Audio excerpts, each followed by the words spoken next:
What's up, agents, and welcome back to another Division video. Today we are going to talk all things Countdown, dispel the rumours and tell you exactly how Countdown works. I did post a previous video and got slammed in the comments for what I was saying, to the point I removed it. But I am back. We have got some facts we tested live on stream, damage numbers, absolutely everything, and I've got nothing but facts for you today.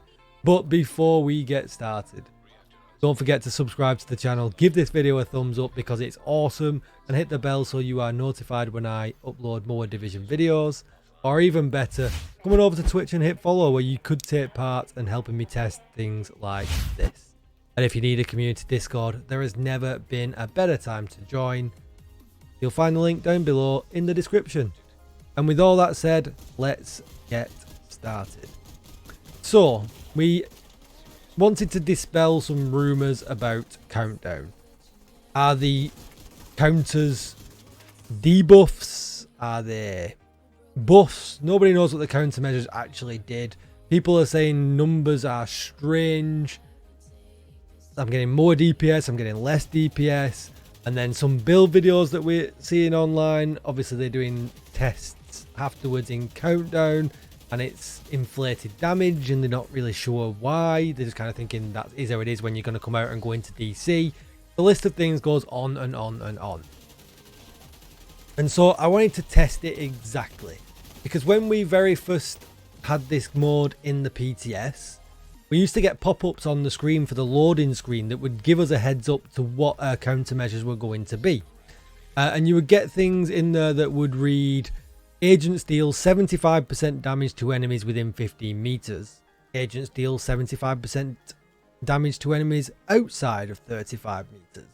And it wasn't exactly clear to me either. That would make me feel like if I activated that countermeasure, it's red and then it goes green, that I would get 75% more damage. Now that's not what's happening. That's not how it works. But I've got actual facts and figures to how it actually works. So I'll throw that up on the screen right now and I will talk you through it, and then I can show you each countermeasure as well. So you're going to see a bunch of numbers. So what I did, I ran a regular M1A glass cannon build with Vigilance. I actually took Vigilance off and put a blue backpack on. So these numbers are not a proper build, because I edited the build not to cause any confusion. I didn't want extra Vigilance buff and things like that. I definitely didn't want HEARTBREAKER buff. So a very basic build where if I shot a bullet, I got a set of damage, and that would sustain at that point. So as you can see, when I was solo, I would hit a body shot at 761082 and a crit at 1986425. Straightforward, nice and easy. You can see the health damage and you can see the armor damage for that. And that was me solo. So then I had some group members join me, and then I got given the demo buff. So one of my team members was running Demolitionist, and therefore then I get 5% extra damage to target out of cover. We tested that was working in the range when I had my whole group set up, and the numbers again just underneath actually give me a 5% uplift in damage as expected. And therefore we took any other kind of team buffs off. No future initiative that caused us to do it wrong in the first place, and things like that. So there was nothing else affecting my damage. The only uplifting damage I had was from, I think it was Tech, was running Demolitionist, and he gave me 5% extra damage. No Coyote's mask or anything like that. So then we went into Countdown, and we had the hostile close range resistance. So when you read that, it says agents deal 75% damage to enemies within 15 meters. Now, let me make this exactly clear what that means. So when you fire a bullet into an enemy, you do 100% of your damage. But when you go into Countdown and you have this countermeasure, you're only doing 75% damage out of your 100%. Hopefully that makes sense. 25% of your total damage is taken away from you until you activate the countermeasure.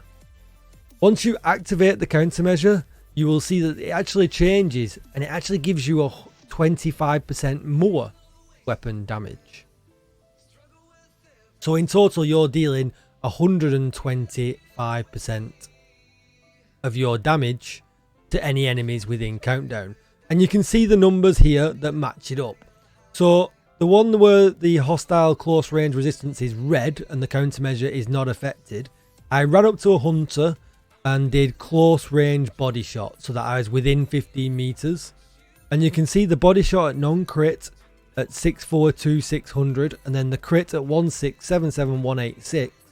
That's 25% less damage than what I was doing when I was just outside of countdown in the range. And to be 100% clear, this is 25% of your total damage. It doesn't just restrict 25% of your weapon damage. It takes away your final number. You can literally take 25% off the number you see when you hit something in the range, and that's the number you're going to produce when you've got the countermeasure on. We then activated the countermeasure. I did exactly the same test within range of the hunter with armor, and I got a crit of 2795310 and a non-crit of 1070,999, and that is again 25% more damage of my final 100% number. So when I shot the number in the range and I got the body hit of 856798 when I was grouped with demo, 25% more of that is the non-crit number that you see there, 1070,999. So it's not weapon damage, even though it does say weapon damage to enemies. It's your total damage, including your damage to target out of cover, team buffs, everything. It takes the final calculation of that number and adds 25% of it. But likewise, when the countermeasure is on, you lose 25% of that final number. I hope that makes sense.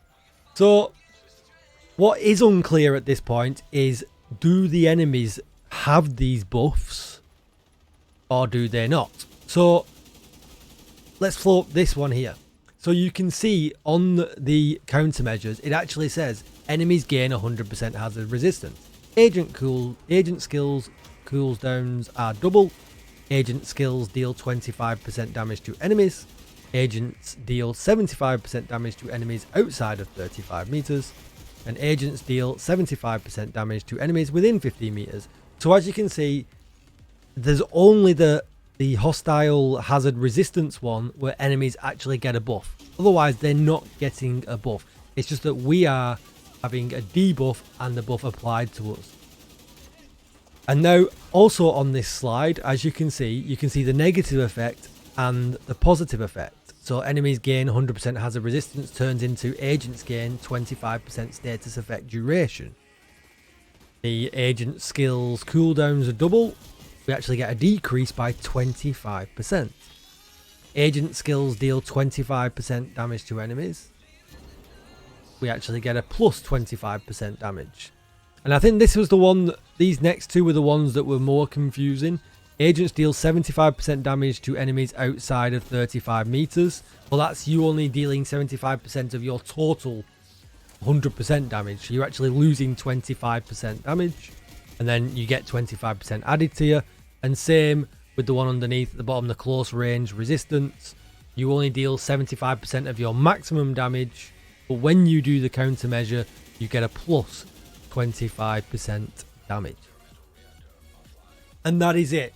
And that is why people have been very confused with the words, with why damage numbers are higher and lower when the countermeasures are on or not. So in reality, when you see a build, and I've been guilty of this myself, running in countdown, it's not a true reflection, especially if they have the bottom two buffs on, of what that build will be like in any other activity. That build in just in DC, in New York, PvP, or even a raid, that is not a true reflection. Because we are getting team buffs like we do in the raid, or like you do in any other activity, but you actually get a whole set of other buffs and debuffs as well. So that's it from now on going forward. Apart from videos that I already have ready, I'm going to be showing raid builds of any kind, raid or not, or countdown or not, in both scenarios, just to give a true impression. So you know you're safe, here with me, guys. I hope that was some very useful information. I hope the video clears a lot of things up. I really do appreciate everybody that is subbed to the channel. If you're not, please do come on over to Twitch and hit me up with a follow and say hi there. And don't forget the community Discord. And I will see you in the next video. Any questions, ask them down below. Thanks for watching, everybody. Goodbye.